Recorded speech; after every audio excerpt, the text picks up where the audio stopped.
This video is brought to you by IXL, used by millions of students worldwide to get ahead in math, English, and more. Picture this. You come home from school to find 1/2 of a pan of brownies on the counter. They look and smell delicious, so you decide to eat 1/4 of the remaining brownies. And then you start to wonder, how much of the whole pan of brownies did you actually eat? Let's see if we can figure it out. Remember, 1/2 of the pan of brownies was remaining, and you ate 1/4 of that amount. So we can say you ate 1/4 of 1/2. In math, the word of tells us to multiply, which means we have the multiplication problem 1/4 times 1/2. We can use an area model to help us represent what's happening in this problem and figure out the product. Because we started with 1/2 of a pan of brownies, we'll show that fraction first.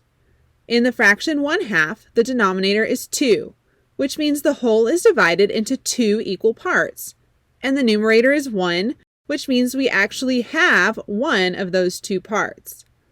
You ate 1/4 of the remaining portion of brownies, so since the denominator is 4, we'll divide 1/2 into 4 equal parts. The numerator 1 means you ate 1 out of the 4 parts. So this part represents the part of the brownies you actually ate. Do you know what amount of the whole pan of brownies this part is? Since there are 2 columns and 4 rows, the pan of brownies is divided into 8 equal parts. This means the denominator of the product is 8. You ate only 1 of the parts though, so the numerator is 1. This means you ate 1/8 of the whole pan of brownies.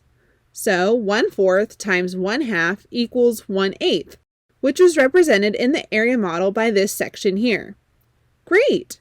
Let's try a few more problems together so we can practice using area models to help us find the product of 2 fractions. We'll start with 1/5 times 2/3. This model represents 2/3 because it's divided into 3 columns with 2 columns shaded in. We're multiplying by 1/5. Since the denominator is 5, let's divide the model into 5 rows. To find 1/5 of the shaded 2/3 section, we will shade 1 of the 5 yellow rows again.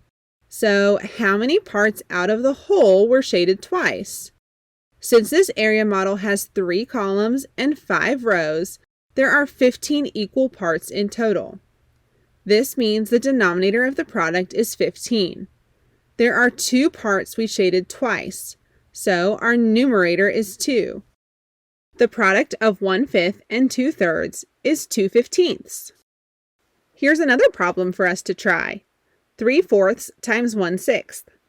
This model represents 1/6 because it's divided into 6 columns with 1 column shaded in. We're multiplying by 3/4, so we also need to divide the model into 4 rows. Now, to find 3/4 of the shaded 1/6 section, we will shade 3 of the 4 green rows again. Now we can use our model to determine the product. Since this area model has 6 columns and 4 rows, there are 24 equal parts in total. This means the denominator of the product is 24. There are 3 parts that are shaded twice. This means the numerator of the product is 3. Because 3 out of 24 parts are shaded twice, the product is 3/24. Of course, since 3 goes into both 3 and 24, this fraction can be simplified to 1/8 to make it a little easier to understand. Let's try one more together. 4/5 times 5/6. We can represent 5/6 with this model because it is divided into 6 columns with 5 columns shaded in. Since we're multiplying by 4/5, we need to divide the model into 5 rows and shade 4 of the 5 yellow rows again. So our model has 6 columns and 5 rows, creating 30 equal parts in total. Look carefully at the parts that are shaded twice, and you will see that there are 5 columns and 4 rows that make 20 parts. That means our numerator is 20, making the product 20/30. We could choose to simplify this to 2/3. Did you notice that 4 times 5 equals 20? And 5 times 6 equals 30? When we multiply two fractions, we can find the product by multiplying the numerators together and multiplying the denominators together. Nice job! Now you can multiply two fractions using models and figure out how much of the whole pan of brownies you ate. Head over to IXL.com for more practice on this skill and thousands more videos in math and language arts.